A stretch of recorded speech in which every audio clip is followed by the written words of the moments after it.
नमस्कार, आप देख रहे हैं आपका अपना Chambal Ghosh news channel. Chambal Ghosh news channel की खबरों को देखने के लिए चैनल को लाइक, शेयर एवं सब्सक्राइब करना ना भूलें।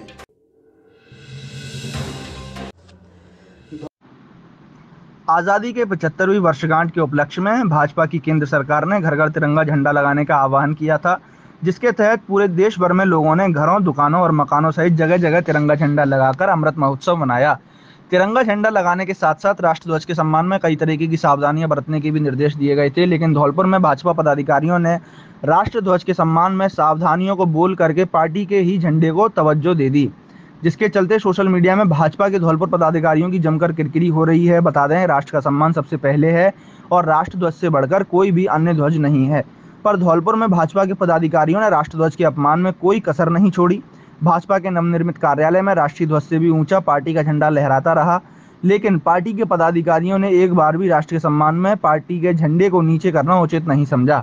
बड़ी बात यह है कि सोशल मीडिया में भाजपा पदाधिकारियों की जमकर हो रही किरकिरी के बाद भी कोई भी पदाधिकारी मामले को लेकर बोलने को तैयार नहीं है। वहीं इस संबंध में जब भाजपा के जिला अध्यक्ष श्रवण वर्मा से पूछा गया तो उन्होंने भी पल्ला झाड़ते हुए कहा कि उन्हें इसकी जानकारी नहीं है। ऐसे में यह कहना गलत नहीं होगा कि धौलपुर में भाजपा पदाधिकारियों को राष्ट्रीय ध्वज के सम्मान में बरतने वाली सावधानियों की जानकारी नहीं है। ऐसे पदाधिकारियों को पद रहने का भी कोई हक नहीं है। सोशल मीडिया में भाजपा पदाधिकारियों की जमकर हो रही किरकिरी के बाद कांग्रेस के पदाधिकारी भी मामले को तूल देकर आरोपियों के खिलाफ कार्रवाई करने की मांग कर रहे हैं। देखने में आया है कि जो पार्टी का झंडा है वो ऊंचा है और जो तिरंगा है वो नीचा है। इसको लेकर आपका क्या कहना है? आपको जानकारी है क्या नहीं है? साकेत बिहारी शर्मा, कार्यकारी जिला अध्यक्ष कांग्रेस। मेरी जानकारी में आया है कि बीजेपी कार्यालय के ऊपर बीजेपी पार्टी का झंडा ऊंचाई पर लगा हुआ है, जबकि दोनों कोनों पर राष्ट्रीय झंडा उनकी बीजेपी पार्टी की झंडे से नीचाई पर लगे हुए हैं।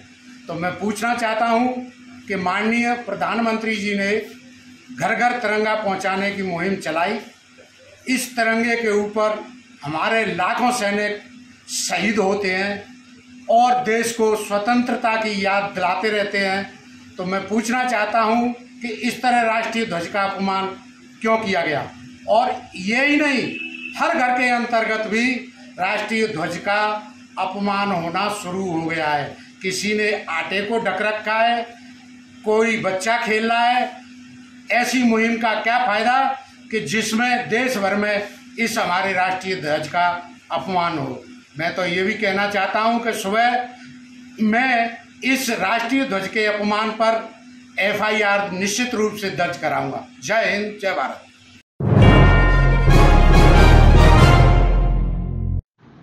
पूर्व मंत्री बनवारी लाल शर्मा के पुत्र एवं भाजपा नेता अशोक शर्मा के निधन पर शोक संवेदना व्यक्त करने पहुंचे कांग्रेस के राष्ट्रीय महासचिव एवं गुजरात के प्रभारी रघु शर्मा ने भाजपा पर तीखे हमले किए। राजस्थान में अस्तित्व को बचाने की राजनीति के साथ केंद्र की भाजपा सरकार को महंगाई, बेरोजगारी समेत अन्य महत्वपूर्ण मुद्दों पर घेरा है। सर्किट हाउस पर मीडिया के सवाल पर जवाब देते हुए रघु शर्मा ने कहा कि भारतीय जनता पार्टी 3.5 से 4.5 साल तक तो सोती रही, कोई भी मुद्दा बीजेपी को मिला नहीं। झेप मिटाने के लिए राजनीति की जा रही है। राजस्थान प्रदेश में बीजेपी के 6 से 7 उम्मीदवार तो मुख्यमंत्री पद के हैं। उन्होंने कहा, अगर भारतीय जनता पार्टी खुद को देश में अनुशासित पार्टी कहती है तो विगत 3 सालों के अंतर्गत मुद्दा आधारित राजनीति क्यों नहीं की गई। अब जब चुनाव आ रहे हैं तो अस्तित्व को बचाने के लिए राजनीति की जा रही है। उन्होंने कहा, देश में महंगाई लगातार बढ़ती जा रही है, बेरोजगारी चरम सीमा पर पहुंच रही है, देश की अर्थव्यवस्था औंधे मुंह गिरी हुई है। देश में डॉलर का दाम 80 को पार कर गया। डेवलपमेंट देश में कहीं भी दिखाई नहीं दे रहा। जितने भी पब्लिक सेक्टर अंडरटेकिंग थे उनको बेचा जा रहा है। उन्होंने हमला बोलते हुए कहा, केंद्र की भाजपा सरकार हर क्षेत्र में विफल और फ्लॉप रही है। उन्होंने कहा, राजस्थान प्रदेश में बीजेपी गुटों में फटी हुई है, विपक्ष की भी भूमिका नहीं निभा पा रहे हैं। इस अवसर पर विधायक गिरिराज सिंह मलिंगा, ब्लॉक अध्यक्ष विनीत कुमार शर्मा, ग्रामीण ब्लॉक अध्यक्ष मुकुंद चौधरी, जिला उपाध्यक्ष सत्यप्रकाश शर्मा आदि मौजूद रहे।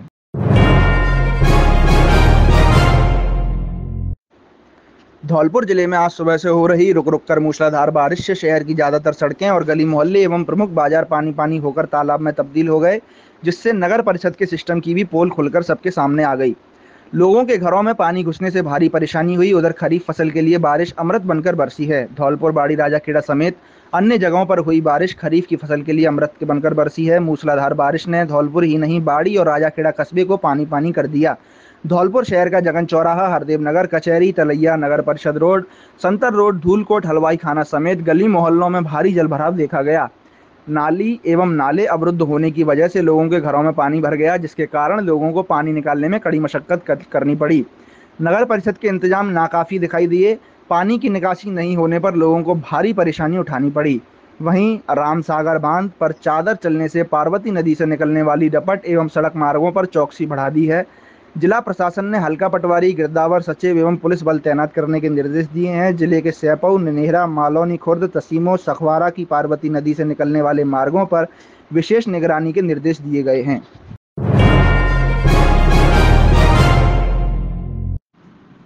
अंतर्राष्ट्रीय स्तर पर फोटोग्राफी के माध्यम से धौलपुर की खूबसूरत छवि लोगों तक पहुंचाने का काम फोटोग्राफर करें। उक्त वक्तव्य राष्ट्रीय मिलिट्री स्कूल धौलपुर के प्राचार्य lieutenant colonel Shyam Krishna TP ने कहे। लेकिन कर्नल श्याम टीपी ने कहा कि धौलपुर खूबसूरत इमारतों का शहर है और यहाँ की खूबसूरती पर्यटन के मानचित्र पर फोटोग्राफी के माध्यम से आ सकती है, इसलिए फोटोग्राफर इसमें अपनी महती भूमिका अदा करें। रोटरी क्लब धौलपुर द्वारा अंतर्राष्ट्रीय फोटोग्राफी दिवस के अवसर पर तीर्थराज मचकुंड पर जो फोटोग्राफी प्रतियोगिता का आयोजन कराया है वह काबिले तारीफ है। इससे लोगों को तीर्थराज मचकुंड की सुंदर छवि देखने का अवसर मिलेगा तथा बाहर से आई फोटोग्राफरों को भी फोटोग्राफी करने का अवसर प्रदान होगा। इस अवसर पर सिने कलाकार नंदीश संधू ने कहा कि फिल्मी कलाकारों के लिए धौलपुर शुरू से ही पसंदीदा पॉइंट रहा है और तीर्थराज मचकुंड की खूबसूरती कई फिल्मों में दर्शाई गई है। उन्होंने कहा कि यदि सरकार पर्यटन के क्षेत्र में धौलपुर को विकसित करे तो यह आने वाले दिनों में यहाँ के लोगों के लिए रोजगार के नए आयाम स्थापित करेगा। इस अवसर पर रोटरी क्लब की कार्यक्रम के दौरान क्लब की सचिव श्रीमती प्रिया त्यागी ने अतिथियों का स्वागत करते हुए कहा कि रोटरी क्लब सामाजिक सरोकारों के क्षेत्र में जिले में अग्रणी है और विश्व फोटोग्राफी दिवस के अवसर पर हमारा यह प्रयास है कि धौलपुर को पर्यटन के मानचित्र पर ला सकें। इस अवसर पर आयोजित प्रतियोगिता में राजेश जैन प्रथम, माजिद खान द्वितीय व रिदम राज तृतीय स्थान पर रहे। प्रतियोगिता में 36 प्रतिभागियों ने भागीदारी निभाई। इस अवसर पर रोटरी क्लब के पूर्व उपरांत पाल रोहिल सरीन ने, कोषाध्यक्ष अतुल कुमार भार्गव, अनीता भार्गव, डॉक्टर निखिल अग्रवाल, मीनल भार्गव, संजय अग्रवाल, राहुल दिवाकर मुख्य रूप से उपस्थित थे। मंच का संचालन रंजीत वाकर द्वारा किया गया।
Chalo.